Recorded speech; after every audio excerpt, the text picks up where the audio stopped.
Friends, இப்போ தருமபுரியில் இருக்கேங்க. நம்ம லாஸ்ட் வீடியோவில் பார்த்துருப்போங்க. பாப்பம்பேட்டில் வந்து அன்லோட் பண்ணிவிட்டு லோடுக்கு வெயிட் பண்ணிகிட்டு இருந்த மாதிரி லோடு ஏற்றிட்டோம். அது என்ன லோடு அப்படிங்கிறத வந்து நான் அடுத்த வீடியோவில் சொல்கிறேங்க. இப்போ வந்து இந்த வீடியோவில் வந்துட்டு நம்ம அந்த பாப்பம்பேட்டில் போய் அன்லோட் பண்ணலைங்க. அது வரைக்கும் உண்டான கணக்கு வீடியோ வந்து இப்போ நம்ம பார்க்கலாங்க. நம்ம வந்து தீபாவளி முடிஞ்சுங்க, ஒரு வாரம் கழிச்சு தான் லோடு ஏற்றணும். அப்போ நம்ம தீபாவளி முடிஞ்சிலேருந்தே கணக்கு வருங்க. நம்ம அது கடைசியாக எத்தனை டோட்டல் டேஸில் வந்து அதை டேலி பண்ணிக்கலாம். ஃபஸ்ட்டு வந்துங்க, நம்ம புகழூர்லேருந்து சிவகாசி வந்து பேப்பர் லோடு ஏற்றிருப்பாங்க. அதை வந்து பார்க்கலாம், அதோட கணக்கு பார்ப்போம். கொஞ்சம் ரன்னிங்கில் போகிறதுனால கொஞ்சம் சேக்காகுங்க. டோட்டல் கிலோமீட்டர் வந்துங்க, புகழூர்லேருந்து சிவகாசிக்கு வந்து 252 கிலோமீட்டருங்க. பேப்பர் லோடு மொத்தம் 23 டன்னு. வாடகை வந்துங்க டன்னுக்கு 725 ரூபாங்க. மொத்தம் வாடகை வந்து 16,500ங்க. அதில் உண்டான செலவு என்னென்னு பார்க்கலாம். டோல்கேட் வந்துங்க ஒரு 1890 ரூபா. நம்ம புகழூர்லேருந்து வந்தோம்னா அரவக்குறிச்சிங்க, அப்புறம் ஊர்லேருந்து தாங்க எடுத்தோம். அது வந்து நாமக்கல் டோல்கேட்டு வரும், அப்புறம் கொட்ரோடு, திருமங்கலம், இது 4 டோல்கேட்டுங்க. டிரைவர் படி வந்துங்க மொத்தம் 16 பைசா. நான் சொல்லியிருப்பேங்க, 100 ரூபாயில் வந்து 16 ரூபா 50 பைசா வந்து டிரைவருக்கு, அந்த மாதிரி கணக்குங்க. கமிஷன் வந்து இந்த 16 பைசாவிலே வந்துடுங்க. அப்புறம் லோடு ஏற்றுறது வந்து 700ரூவாங்க ஏற்றுக்கூலி. அடுத்தது பாய் கட்டுறதுக்கு ஒரு 400ங்க. ஆனால் அது வந்து ஃபுல்லாக நம்ம ரீல் ஏற்றணுங்க. அது வந்துட்டு முன்னனுபவம் இல்லாமல் பாய் போடக்கூடாது, அது கீழே உள்ள வாய்ப்பு அதிகங்க. அதனால் வந்துட்டு அங்கேயே பாய் போட சொல்லியாச்சு. அடுத்தது அன்லோடு பண்ணது வந்துங்க 1350 ரூபாங்க இறக்கு கூலி. 200 மீதி 100 ரூபா டீ காசுங்க. அதில் 200 போட்டிருக்கு பார்த்தீங்களா, அதில் இன்னொரு 100 ரூபா வந்து பாய் மடிக்கிறதுக்குங்க. அடுத்தது 50 ரூபா வந்து வாட்ச்மேனுக்குங்க. மொத்தம் இது ஒரு 1600. டீசல் வந்து நான் சொல்லியிருப்பேங்க லாஸ்ட் வீடியோவில், 3.87 வச்சு மைலேஜ் வச்சு தான் போட்டிருக்கு. டீசல் ரேட்டு வந்துங்க ஃபஸ்ட்டு ஒரு 2 வீடியோவுக்கு வந்து 87.95 காசு போட்டிருப்பாங்க. அந்த கணக்கு போட்டோம்னா நமக்கு மைலேஜ் 3.87 போட்டோம்னாங்க இந்த 252 கிலோமீட்டருக்கு வந்து மொத்தம் 5716ங்க, 65 லிட்ரு. கிரீஸ் அடித்தது ஒரு 50ங்க, ஜாயிண்ட்டுக்கு மட்டும் அடித்தோம். இதில் வந்துட்டு வாடகை வந்து 16,500ங்க. செலவு வந்து 13,078 ரூபா. அதில் கழிச்சோம்னாங்க வண்டி மீதி வந்து 3,422 ரூபாங்க, பேப்பரோட மீதி. அடுத்ததுங்க, பேப்பரை இறக்கிட்டு நம்ம சிவகாசியிலேருந்து எம்டி போயிருப்பாங்க எங்கள் தூத்துக்குடிக்கு. தூத்துக்குடியிலேருந்து மறுபடியும் ராணிமலை ஏற்றணுங்க. அதோட கணக்கு பார்க்கலாம் வாங்க. மொத்தம் சிவகாசியிலிருந்துங்க நம்ம ராணிபெனூர் போனோம்ல, அதோட மொத்த கிலோமீட்டர் வந்து 1167 கிலோமீட்டருங்க. உப்பு லோடு ஏற்றிருந்தோம் 25 டன்னு. வாடகை வந்துங்க டன்னுக்கு 1800 ரூபா சொன்னாங்க. மொத்தம் 45,000ங்க. ப்ளஸ் 1000 போட்டிருக்கா பார்த்தீங்களா. அது எதுக்குன்னா, நமக்கு சொன்னது ராணிபெனூருங்க. மறுபடியும் அங்கேருந்து ஒரு 30 கிலோமீட்டர் 40 கிலோமீட்டர் பக்கம் போயிட்டு வேறு ஒரு இந்த ரட்டிஹள்ளி, அப்புறம் மசூருங்கிற ஊர்லாம் போயிட்டு இறக்கிற மாதிரி பார்த்துருப்போங்க. அதனால் அதுக்கு ஒரு டீசல் ஒரு 1000 சேர்த்து கொடுத்தாங்க. அடுத்தது இதில் செலவு வந்து பார்த்தோம்னாங்க, டோல்கேட்டு ஒரு 7,355 ரூபாங்க. லோடு ஏற்றினது பக்கம் வந்து லோடு ப்ளஸ்ஸு லோக்கல் டிரைவர் வந்துருப்பாருங்க, அவருக்கு எல்லாம் சேர்த்து 2,350. எடை போட்டது ஒரு 100 ரூபாங்க. அன்லோடு வந்து 2000ங்க, ப்ளஸ் ஒரு 100 ரூபா டீ காசு ஒரு 2,100. டிரைவர் படி வந்துங்க ஒரு 7,425, அதே தாங்க 16 பைசா. அப்புறம் நான் சொல்லியிருப்பேங்க இண்டிகேட்டர் எரியல, அப்புறம் அதெல்லாம் சொல்லியிருப்பேன். அது ஒரு எலக்ட்ரிக்கலுக்கு வந்துங்க எல்லாமே லேபர் சார்ஜ் கொண்டு சேர்த்து 450 ரூபாங்க. அப்புறம் கேஸ் பிடிச்சதுங்க அடுப்புக்கு, சிலிண்டருக்கு, அது ஒரு 500. கிரீஸ் அடித்தது ஒரு 200ங்க. அப்புறம் டியூப் வாங்கினேங்க, டயருக்கு தான் டியூப் வாங்கினோம். அது ஒரு 1202 வாங்கினோம். அடுத்தது ஒசூர் ஆர்டிஓ ஒரு 200ங்க. அத்திப்பள்ளி ஆர்டிஓ ஒரு 500. சித்திரதுர்கா ஆர்டிஓ ஒரு 200. டீசல் வந்துங்க அதே தான் 3.87 மைலேஜ் கணக்கு போட்டு மொத்தம் இந்த 1167 3.87 போட்டோம்னாங்க மொத்தம் 301 லிட்டர் வரும். டீசல் வந்து ரேட் வந்து அதாங்க 87.95 போட்டிருக்கேன். அது ஒரு 26,472ங்க. டோட்டல் வந்து பார்த்தோம்னா 49,052ங்க. வண்டி வாடகை பாருங்கள் 46,000. வண்டியோட செலவு 49,052ங்க. இதோட வண்டி மீதி பார்த்தோம்னா 3,052 ரூபாங்க மைனஸில். இப்போ பார்த்தோம்னாங்க நம்ம உப்பு ஏற்றிட்டு போனதில் வந்து நமக்கு நஷ்டம்தாங்க, 3000 நஷ்டம்தான். அது என்ன காரணம்னு கேட்டோம்னாங்க, வண்டி வந்து தூத்துக்குடியில் அதிகங்க. எல்லாமே லோடு இந்த தீபாவளி முடிஞ்சு எல்லாம் மழை வேறு ஸ்டார்ட் ஆனதுனாலங்க வண்டி வந்து எல்லா பக்கமே இங்கே தமிழ்நாடு ஃபுல்லாகவே ஓரளவு தேங்கிருச்சுங்க. அதனால் வந்து வண்டி வாடகை வந்து கம்மியாக குறைஞ்சிருமாமா. அதான் சொல்கிறாங்க, வண்டி வந்து ஒரு ஆஃபீஸில் அதிகமாக இருந்தால் வண்டி வாடகை இறங்கிடும், வண்டியே இல்லை அப்படிங்கிற பட்சத்தில் வண்டி வாடகை ஏறு அப்படிங்கிறாங்க. சரி ரைட்டுங்க, அது ஓகே. அது வந்து எந்த பேசிஸில் வந்து அது ஃபிக்ஸ் பண்ணுறாங்கன்னு நமக்கு தெரிலங்க. அப்படி வண்டி வாடகை வந்து குறையும் போது நமக்கு ஒன்றும் டீசலு, டோல்கேட்டு, இறக்கூலி, ஏற்றுக்கூலி இதெல்லாம் நம்மகிட்ட கம்மியாக வாங்குறாங்க, அது உண்டானதாங்க வாங்குறாங்க. இப்போ அசோசியன் சரியில்லைங்க, அவங்க வந்து கரெக்டாக இந்த ஊர்லேருந்து இந்த ஊர்னால் கரெக்டாக வாடகை ஃபிக்ஸ் பண்ணணுங்க. அது வந்து வண்டி அதிகமாக இருந்தாலும் சரி, வண்டி கம்மியாக இருந்தாலும் சரிங்க, இந்த ஊர்லேருந்து இந்த ஊருக்குனா இந்த வாடகைன்னு ஃபிக்ஸ் பண்ணணுங்க. அப்படி பண்ணால் மட்டும் தாங்க லாரி தொழில் வந்து இனி வரப்போகிற காலத்தில் காப்பாற்ற முடியும். நம்ம குடியாத்தத்தில் வந்து இருக்க அசோசியேஷன் வந்துங்க, லாரி அசோசியேஷன் வந்து கரெக்டாக இந்த ஊர்னால் இந்த ஊருக்கு இவ்வளோன்னு சொல்லிட்டு வாடகை ஃபிக்ஸ் பண்ணியிருக்காங்க. அன்றைக்கி ஒரு டிரைவர் ஒருத்தரை பார்த்து பேசணும் உப்ளியில், அவர் சொன்னார். ஆனால் நாமக்கல், சங்ககிரி, திருச்செங்கோடில் அப்படி கிடையாதுங்க. ஒரு யூனியன்லேயே ஒரு ஒற்றுமை கிடையாதுங்க, லாரி ஓனர்ஸ்லேயே ஒரு ஒற்றுமை கிடையாது. இதெல்லாம் எங்கே போய் முடிய போகுதுன்னு தெரிலங்க. இப்படியே ஓட்டிகிட்டு இருந்தோம்னா கடைசியாக 3 வேளை சாப்பிட்றதே கஷ்டமாகி போயிருங்க. அப்புறம் லாரி வச்சுருக்கீங்களாம். அடுத்தது வாங்க, நம்ம ஹுப்ளியில் இருந்துங்க தூத்துக்குடிக்கு வந்து வெங்காயம் ஏற்றிட்டு வந்தோம். டோட்டல் வந்து பார்த்தோம்னா கிலோமீட்டர் 1220ங்க. வாடகை வந்து 70,000, டன்னுக்கு 2800ங்க. செலவு வந்து பார்க்கலாங்க, டோல்கேட் வந்து 8,880ங்க. லோடிங் சார்ஜ் வந்து ஒரு 2,400. இது வந்து ஆக்சுவலாக 2,000 தாங்க, நம்மகிட்ட 2,400 வாங்கிட்டு 400 ரூபா வந்து நான் லாஸ்ட்டில் சொல்லியிருப்பேன், கும்பகோணம் லோடு ஏற்றினா அந்த 400 ரூபா கழிப்பேன் அப்படின்ட்டாங்க.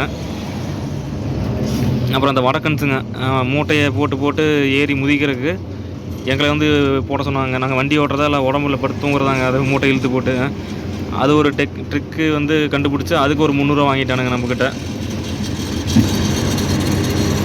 அன்லோடிங் வந்து 3000ங்க. இங்கே பாருங்கள், இப்போ அன்லோடிங் வந்து 3000 போட்டிருக்கா. இதில் வந்துட்டு சென்னையிலேருந்து வந்தாங்க டன்னுக்கு வந்து 80, சோலாப்பூர்லேருந்து வந்தால் டன்னுக்கு 100, இப்படி ஹுப்ளியிலேருந்து வந்தால் டன்னுக்கு 120ன்னு சொல்லிட்டு லோடுமேன் சொன்னாங்க அங்கே தூத்துக்குடியில் இறக்கும்போது. இப்போ வந்து அவங்களுக்குள்ளேயே பாருங்கள், இந்த ஊர்லேருந்து வந்தால் எவ்வளோ, இந்த ஊரில் வந்தால் எவ்வளோன்னு சொல்லிட்டு ஒரு ஃபிக்ஸ் பண்ணி இறக்குள்ளி வாங்குறாங்க லாரிக்காரங்கிட்ட. அதே மாதிரியே ஃபிக்ஸ் பண்ணுங்க, இந்த மாதிரி இந்த ஊர்லேருந்து இந்த ஊருக்குனா இவ்வளோ வாடகை அப்படின்ட்டு. அப்படி தான் கட்டுப்படி ஆகும். டிரைவர் படி பாருங்கள் 11,550ங்க. அப்புறம் எடை பார்க்கிங்கு அது ஒரு 200, அதாவது வெங்காயம் ஏற்றின இடத்துலங்க. கிரீஸ் வந்து ஜாயிண்ட்டுக்கு மட்டும் அடிச்சுங்க, அது ஒரு 50. அடுத்தது டீசல் வந்துங்க ஒரு 315 லிட்டர் பிடிச்சிருக்குங்க, அது ஒரு 27,691. தாவணிகர் ஆர்டிஓ ஒரு 200, துர்கா ஆர்டிஓ ஒரு 200, நிலமங்கலம் ஆர்டிஓ ஒரு 200, ஒசூர் ஆர்டிஓ ஒரு 200ங்க. டோட்டல் வந்து 54,871ங்க. வண்டி வாடகை வந்து 70,000. இதை கழிச்சோம்னா வண்டி மீதி வந்துங்க ஒரு 350 ரூபா வந்து நம்ம வெங்காயத்தை போது கைடு கூட்டு போனோங்க. அது ஃபஸ்ட்டு எழுதாம விட்டுட்டேன், அப்புறம் கடைசியாக தான் ஞாபகம் வந்துச்சு. இதெல்லாம் கழிச்சோம்னா 14,779 ரூபாங்க வண்டி மீதி. அதுவும் பாருங்கள், எப்பயுமேங்க தமிழ்நாட்டிலேருந்து நம்ம மேலே போகிறோம் பார்த்தீங்களா, நார்த் சைடுக்கு வாடகையே சுத்தமாக கிடையாதுங்க. எந்த பேசிஸில் வாடகை போடுறாங்கன்னு தெரியல. வாடகையில் மீதியாக வருது இல்லைங்க, நஷ்டம் தாங்க வருது. அதில் லாபம் இல்லாமல் பரவாயில்ல, நஷ்டம் வராமல் தான் போதுங்கிற அளவுக்கு இருக்குங்க இப்போதைக்கு. எப்போயுமே மேலேருந்து ஏற்றிட்டு வரும்போது தாங்க ஏதோ கொஞ்சம் வண்டிக்கு நிற்கிது. அப்போ தமிழ்நாடு என்னங்க என்ன பேசிஸில் இதெல்லாம் வாடகை போடுறாங்க நினைக்கும் போது மனுஷனுக்கு வெறியே வருதுங்க. வேறு வழியில் எதுவும் பேசவும் முடியாது. அடுத்ததுங்க, நம்ம தூத்துக்குடி போய் இறக்கிட்டு விருதுநகர்லேருந்து ஹுப்ளிக்கு வந்து பருப்பு லோடு ஏற்றிருப்பாங்க, அதை பார்க்கலாம் வாங்க. டோட்டல் கிலோமீட்டர் வந்து 1056ங்க. பருப்பு லோடு தான், விருதுநகர் டு ஹுப்ளி. வாடகை வந்து 43,000ங்க. டன்னுக்கு வந்து 1,720 கணக்கு. இது டோல்கேட் வந்து 8,360ங்க. டிரைவர் படி வந்து அதாங்க அந்த 16 பைசா கணக்கு தான், 7,095. லோடிங் சார்ஜ் ஒரு 2,050ங்க. அன்லோடிங் பாருங்கள் ஒரு 2500. கிரீஸு 200ங்க. நம்ம இன்ஜின் ஆயில் 1 லிட்டர் வாங்கி ஊற்றுனங்க, கொஞ்சம் கம்மியாக இருந்துச்சு. அப்புறம் பேட்ரி வாட்டர் வாங்கினோம், அது ஒரு 450. ஒசூராட்டி ஒரு 200, அத்திப்பள்ளி ஒரு 200, சித்திரதுர்கா ஒரு 200, தாவணிகரை ஒரு 200ங்க. டீசல் வந்து 273 லிட்டருங்க. அது வந்து கணக்கு போட்டோம்னா 24,000 ரூபா. டோட்டல் வந்து பார்த்தோம்னா 45,755ங்க. வண்டி வாடகை 43,000. வண்டியோட மீதி வந்து நஷ்டங்க 2,755 ரூபா வந்து வண்டிக்கு வந்து நஷ்டம். இப்போ என்னமோங்க, அதாவது அந்த லோடு ஏற்றுற பார்ட்டி வந்து லாரியில் பாட்டுன்ற மாதிரியும், இல்லை நாங்கள் லாரிக்காரங்க வந்து அவங்க அனுப்புகிற அந்த லோடு பிஸ்னஸில் அவங்களோட பிஸ்னஸ் பாட்டுன்ற மாதிரி தாங்க ஏற்றுக்குழி இறக்குழி நம்மக்கிட்ட வாங்குறாங்க. பத்தாவதுக்கு டீ கேஸ் வேறு தனியாக 100 ரூபாங்க. இந்த மாதிரிலாம் பண்ணுங்க. டீ கேஸ் கேட்டாங்கன்னா வாங்க, நம்ம வண்டியிலேயே அடுப்பு வேறு இருக்குங்க, தண்ணி இருக்குது, எல்லாமே இருக்குது. டீ தூள் சர்க்கரை மட்டும் வாங்கினா போதுங்க. பால் ஒரு 20 ரூபா பாக்கெட் வாங்கினோம்னு வைங்க, போட்டு லிட்டர் கணக்கில் வச்சிடலாம், எவ்வளோலாம் குடிங்க அப்படின்னு சொல்லிட்டு. இவங்க ஏற்றுக்குழி இறக்குழி வாங்கி டீ காசு வாங்கி பழகினது இப்போ வர வடக்கன்ஸும் பழகிட்டானுங்க. டீ காசுக்கு 100 கொடு எங்கே போனாலும் ரச்சை பண்ணிட்டுருக்கானுங்க நம்மக்கிட்ட டீ காசுக்கு. அடுத்தது வந்துங்க, நம்ம உப்ளியில் இறக்கிட்டு அங்கே தார்வாட்லேருந்து கோயம்புத்தூர் பாப்புமட்டிக்கு வந்து இந்த சோயா தவிடலோடு ஏற்றுனாங்க. அதோட டோட்டல் கிலோமீட்டர் வந்து பார்த்தா 920. வாடகை வந்துங்க டன்னுக்கு 2,450, 61,250ங்க. இதோட செலவு பார்ப்போம். ஃபாஸ்டாக் வந்து ஒரு 7,000ங்க. லோடிங் வந்து ஒரு 1,400. கிரீஸ் வந்து ஒரு 50ங்க. இங்கே பாருங்கள் வித்தியாசம் பாருங்கள்.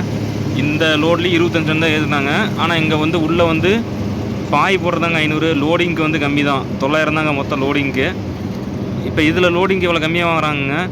இதே முன்னாடி இருந்து பார்த்துருப்போம் 2,000 அப்படிங்கிற மாதிரி அங்கே அதிகமாக வாங்கியிருக்காங்க, பார்த்துருப்போம். கிரீஸ் ஒரு 50ங்க. அன்லோடிங் 1000 தாங்க. இதில் வந்து டீ காசு கேட்டாங்க. நான்லாம் டீ காசு வடகன்ஸ் தான் கேட்டாங்க. ஒரே வாரத்தை டீ காசு வந்து தர முடியாது அப்படின்ட்டாங்க. டீசல் வந்து ஒரு 238 லிட்டருங்க. கணக்கு போட்டோம்னா 20,922. இதுக்கு வந்து நான் 87.96 காசு தாங்க போட்டிருப்பேன். டீசல் வந்து அவ்வளோதான் பெங்களூரில் அடித்தது. முன்னாடி ஒரு 2 கணக்குக்கு வந்து ஒரு 2 ட்ரிப்புக்கு வந்து நிலமங்கலம் அடிச்சதுங்க. அங்கே ஒரு 4 காசு சேர்த்து 87.95 ரூபா. டிரைவர் படி வந்துங்க ஒரு 10,106. ஒசூர் ஆட்டி ஒரு 200, துர்கா ஆட்டி ஒரு 200, தாவணிகர் ஆட்டி ஒரு 200ங்க. மொத்த செலவு வந்து பார்த்தோம்னா 41,078 ரூபாங்க. வண்டி வாடகை வந்து 61,250. வண்டி மீதி வந்து 20,172 ரூபாங்க. இப்போ ஆக்சுவலாக நம்ம இதில் வந்து 20 ரூபா மீதியாக இருக்குங்க. இதே இப்போ வாடகை வந்து அங்கே வண்டி இல்லாதனால கொஞ்சம் சேர்த்திருக்குன்னு சொன்னாங்க. இதே வந்து 2,200, 2,100, 2,000லாம் போயிருக்குங்க. அப்போதைக்கு வந்து அங்கே வண்டி அதிகமாக அந்த சைடு வரலைங்க. எதுவும் லோடு அந்த மேலே உப்ளி பக்கம் ஆகலை, அதனால வாடகை கொஞ்சம் சேர்த்திருக்குனாங்க. நம்ம இதில் மீதியானாலுங்க கிட்டத்தட்ட ஒரு 10,000 பக்கம் இன்ஜின் ஆயில் ஃபில்டர்லாம் மாற்றலைங்க. அது கொஞ்சம் செலவு வச்சிருச்சு. செலவு அது பண்ணி தாங்க ஆகணும். நார்மலாக நம்ம ஒரு மோட்டார் இருந்தாவே அதெல்லாம் பண்ணி தான் ஆகணும். அது வந்து அப்புறம் சொல்லாங்க என்ன மீதியாகலன்னு சொல்லிட்டு அப்புறம் எல்லாமே உங்களுக்கு சும்மா தருவாங்களான்ட்டு ஒரு டவுட் இருக்கும். அப்புறம் ஓரளவுக்கு மீதி ஆச்சுனா தாங்க வண்டிக்கும் கொஞ்சம் செலவு பண்ணுறதுக்கு கொஞ்சம் சந்தோஷமாக இருக்கும். டியூ கட்ட முடியும், டயர் எடுக்க முடியும். நம்ம பார்த்துருப்போம், நம்ம கியர் பாக்ஸ் வேலை வச்சே கிட்டத்தட்ட ஸ்பேர் பார்ட்ஸ் மட்டும் 40,000க்கு வாங்கணுங்க. லேபர் சார்ஜு, அப்புறம் வேகம் கிட்ட செலவு வச்சது, செல்ஃப் மோட்டார் செலவு வச்சாலும் ஒரு 50,000 பக்கம் செலவாயிருச்சுங்க. அந்த காசையே நம்ம என்ன எடுக்கலைங்க. இதோட மொத்த மீதி பாருங்கள்.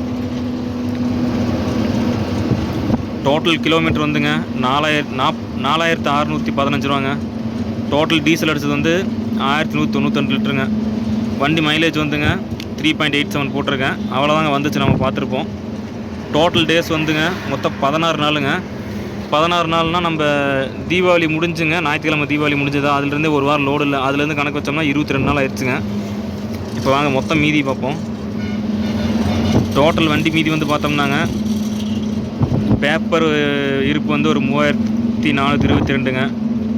சால்ட் இருப்பு வந்து அதில் வந்து மைனஸில் தாங்க. ஆனியன் இருப்பு வந்து 14,779ங்க. தால் பருப்பும் வந்து மைனஸ் தாங்க. சோயா இருப்பு வந்து ஒரு 20,172ங்க. ஓவரால் மீதி வந்து பார்த்தோம்னா 32,566 ரூபாங்க. இது எப்போ 22 நாளாங்க. 22 நாள் இவ்வளோ மீதியே இருக்குங்க. இன்னும் ஒரு 8 நாள் தான் பாக்கி இருக்குது. நம்ம இப்போ நான் லோடு ஏற்றிட்டு போகிறோம்லங்க, அது என்னங்க ஒரு ஊருங்கிறது அடுத்த வீடியோவில் சொல்கிறேன். அங்கேருந்து மறுபடியும் ரிட்டன் தமிழ்நாடு வந்தோம்னா ஒரு ட்ரிப்பு ஒரு மாதம் முடிஞ்சதுங்க. அதிகபட்சம் ஒரு 40 ரூபா நிற்குங்க. 40 ரூபா இருந்துச்சுன்னா ஒரு டியூ ஒரு 55,000 60,000 கட்டினா டியூவே கட்ட முடியாதுங்க. நாம் இன்னும் கியர் பாக்ஸில் போட்ட அமௌண்ட் எடுக்கணும். அடுத்தது இப்போ ஆயில் மாற்றினது விட்டுருலாங்க. ஏன்னா நம்ம நார்மலாக பைக் வச்சுருந்தாவே அது வந்து பண்ணுறது தான். அது வந்து அது கூட விட்டுருலாங்க. நம்ம என்ன கியர் பாக்ஸுக்கு வந்து வேலை வச்சதே என்ன நம்ம அமௌண்ட் எடுக்கணும். இப்போங்க நான் என்ன சொல்கிறேன்னா, வண்டியோட இன்வெஸ்ட்மெண்ட் அதிகங்க. இன்வெஸ்ட்மெண்ட் நம்ம அதிகம் போட்டால் அந்தளவுக்கு கொஞ்சம் ப்ராஃபிட் இருக்கணும். அந்தளவுக்கு ப்ராஃபிட் இல்லைன்னா அப்புறம் அந்த பிஸ்னஸ் பண்ணுறதே வந்து வேஸ்ட்டுங்க. அது எந்த ஒரு பிஸ்னஸாக இருந்தாலும் சரிங்க. நம்ம இப்போ ஒரு வண்டி இப்போ எடுத்தோம்னா இப்போ இருக்க மார்க்கெட்டுக்கெல்லாம் பாண்டியில் வந்து 45 லட்சம் வருதுங்க, சேஸோட பாடியை கட்டுறதோட. அப்படி அந்த 45 லட்சம் போட்டோம்னாங்க, அந்த அது வட்டிக்கு ரூபா வட்டி விட்டோம்னாவே எவ்வளோ ஆச்சுங்க? 40,000 ஆச்சுங்க. ஆக்சுவலாக சொல்கிறேங்க. அப்படின்னா நமக்கு குறைஞ்சது மாதம் ஒரு டியூ கட்டி ஒரு டயர் எடுக்கிறனாச்சும் மீதி ஆகணும். டியூ வந்து ஒரு 60,000, டயர் வந்து ஒரு 20,000 அப்படின்னு 25,000 இப்போலாம் நல்ல டயர் எடுத்து போட்டோம்னா கம்பெனி டயர் 85,000 நிற்கணுங்க. அப்படி நின்னா மட்டும் தாங்க லாரி தொழில் வந்து ஓட முடியும். அதுவும் நம்ம ஃப்ரெண்ட்ஸ் நிறைய பேர் கேட்பாங்க, ப்ரோ இந்த மாதிரி எனக்கு பாண்டியில் வாங்கணும்னு ஆசையாக இருக்குது, லாரி ஓட்டணும்னு ஆசையாக இருக்குது அப்படின்ட்டு. நான் சொல்கிற ஒரே வார்த்தை என்னன்னாங்க, லாரிக்கு இன்கேஸ் வர மாதிரி இருந்தால் அனுபவம் வேணுங்க. டிரைவிங் தெரிஞ்சிருக்கணும், அனுபவம் வேணும், இன்ட்ரெஸ்ட் ஃபுல்லாக இருக்கணுங்க. வந்துட்டு பாதியில் பேக் அடிக்கக்கூடாது. அடுத்தது பேக்ரவுண்டு வேணுங்க. இன்கேஸ் ஒரு மாதம் டியூவே கட்ட முடியல அப்படிங்கிற பட்சத்தில் நம்ம வண்டி பார்த்துருப்பேன், கியர் பாக்ஸ் வேலை வச்சது ரவுண்டாக ஒரு 50,000க்கு மேலே செலவாச்சு. அந்த மாதிரி டைமில் பேக்கப்லலாம் அமௌண்ட் இருக்கணுங்க. வெளியே கடன் வாங்கினோம்னா அப்புறம் மறுபடியும் ரொட்டேஷன் விட்டோம்னா ரொட்டேஷனில் தான் இருக்கும். அப்புறம் அந்த மாதிரி கொஞ்சம் பேக்ரவுண்ட்லேயும் அமௌண்ட் வேணுங்க. நான் என்ன சொல்கிறேன்னா, அவங்க ஃப்ரெண்ட்ஸ்டே சொன்னதாக தான், கையில் பணம் வச்சுருந்தீங்கன்னா தயவு செஞ்சு ஏதாவது ஒரு லேண்டு இல்லைன்னா ஒரு கோல்டில் இன்வெஸ்ட் பண்ணுங்கள். அது இன்வெஸ்ட் பண்ணிங்கன்னா அது பாட்டுக்கு உங்களோட அமௌண்ட் வந்து கொஞ்சம் இன்க்ரீஸ் ஆகும். இதில் போட்டு உங்கள் அமௌண்ட்டை வந்து கண்ணுக்கு தெரிஞ்சு வரதோட தெரியாமல் போகிற காசு அதிகங்க லாரி ஃபீல்டு பொறுத்த வரைக்கும். அதனால் இதில் வந்து வேஸ்ட் பண்ண வேணான்னு சொல்லிட்டு என்னால் முடிஞ்ச ஒரு அட்வைஸ் நான் சொன்னேங்க. சரி ப்ரோ அப்படின்னு சொல்லியிருக்காங்க. அடுத்ததுங்க, யானை கட்டி கூட தீனி போட்டலாங்க. ஆனால் லாரி கட்டி ஒன்றுமே போட முடியாது. ஊரா மூட்டுக்கு தாங்க நம்ம தீனி போட்டுருக்க மாதிரி ஆயிரும்.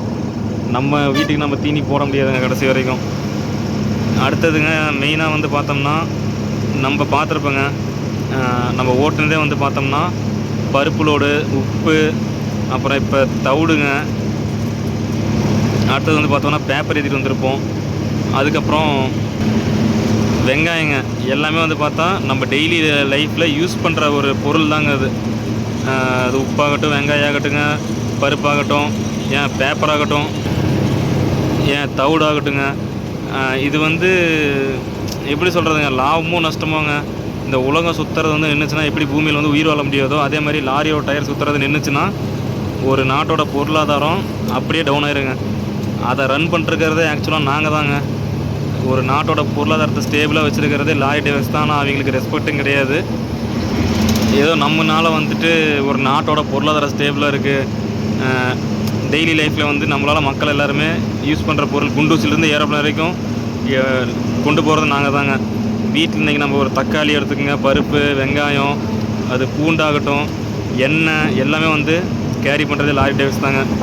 அதை நினச்சி மனசை வந்து ஆறுதல் படுத்திக்கலாங்க. அப்படின்ட்டு சந்தோஷப்பட முடியாதுங்க, அப்படின்னு நினச்சி ஒரு மனசு ஒரு ஆறுதல் படுத்திக்கலாம். அவ்வளோதாங்க. சரிங்க, மறுபடியும் பார்ப்போம். நான் வந்து நெக்ஸ்ட் வீடியோவில் தாங்க சொல்லுவேன் நம்ம எந்த ஊருக்கு போயிருக்கோன்ட்டு. இது வரைக்கும் நம்ம சேனலில் பார்க்காத ஒரு ஸ்டேட்டுக்கு தாங்க போக போகிறோம். அதை வந்து நம்ம அடுத்த வீடியோவில் பார்க்கலாங்க.